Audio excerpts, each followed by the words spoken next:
Bonjour à tous, j'espère que vous allez bien. Je vous fais une petite vidéo parce que certains sont un peu embrouillés avec le passé composé, donc je vous réexplique ici.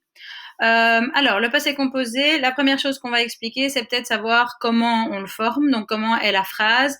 Et je vous avais déjà expliqué, la phrase, elle commence toujours par un sujet.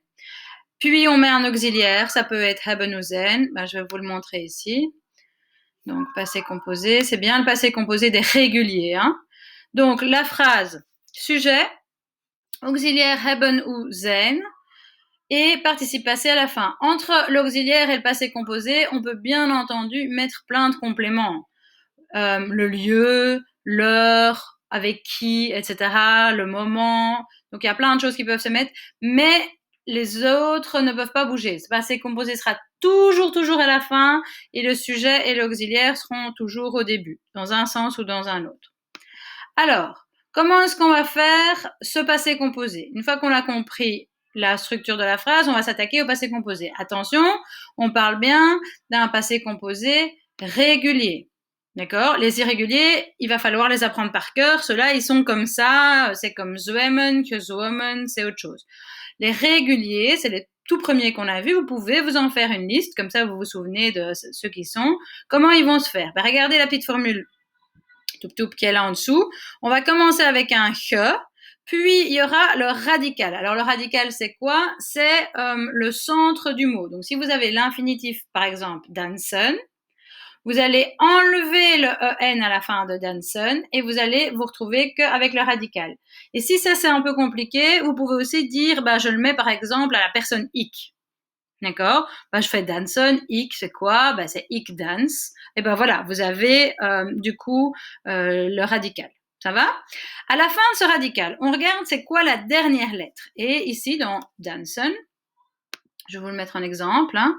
Donc, à la fin de ce radical, si vous voyez une de ces lettres-là, de soft ketchup, nous on a pris ça comme exemple. Si vous voyez une de ces lettres-là, on parle bien du S, du F, du T, du K, aussi du T, du CH et du P. Pas des autres petites lettres, celles-là, elles nous servent juste pour former un mot. Si à la fin du radical, donc imaginez dans dansen, vous voyez cette lettre, une de ces lettres-là, vous allez rajouter un T.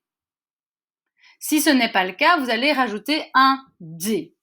On va faire l'exemple, on vient de le faire ensemble. Voilà le verbe. Je veux dire que j'ai dansé dans ma chambre ou n'importe où.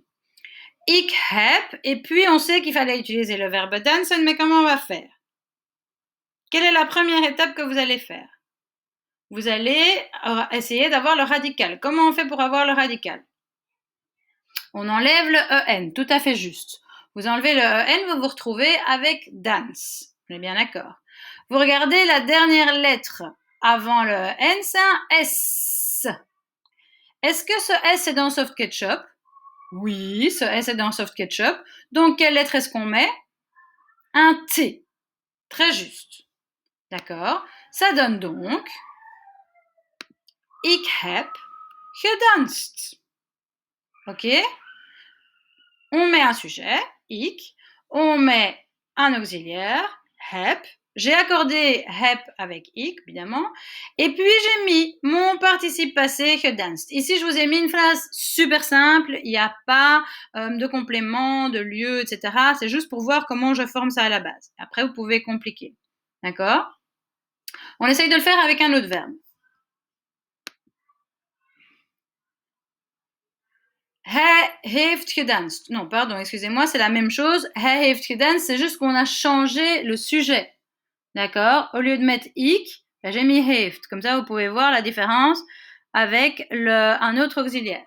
Vous voyez que c'est plus hij heb, mais c'est hij heeft. On l'a conjugué en fonction de la personne. Allez, maintenant le nouveau verbe. Spelen. Spelen, faites-le avec moi. Comment est-ce qu'on obtient le radical? On enlève le en. Très bien. Ça donnerait expel. Est-ce que c'est juste? Non. On sait que c'est expel. Le son a changé, la syllabe a changé. Donc, on va devoir mettre deux voyelles. Ça va donner spel. Ça ne change pas grand-chose à ce qu'on doit chercher pour notre soft ketchup. Quelle est la dernière lettre du radical? C'est un L. Est-ce que le L se trouve dans Soft Ketchup? Non. Dans ce cas, nous allons rajouter un D. Et je fais la petite phrase, par exemple, We hebben gespeeld. Maintenant, si vous voulez, vous pouvez bien sûr mettre ce que vous voulez d'autre comme complément dedans. Bijvoorbeeld, wij hebben met onze ouders in de kamer op de computer gespeeld. Dat maakt een hele lange zin. Ok? J'espère que vous avez tous compris et je vous referai une vidéo pour essayer de mettre les phrases les unes après les autres. À bientôt!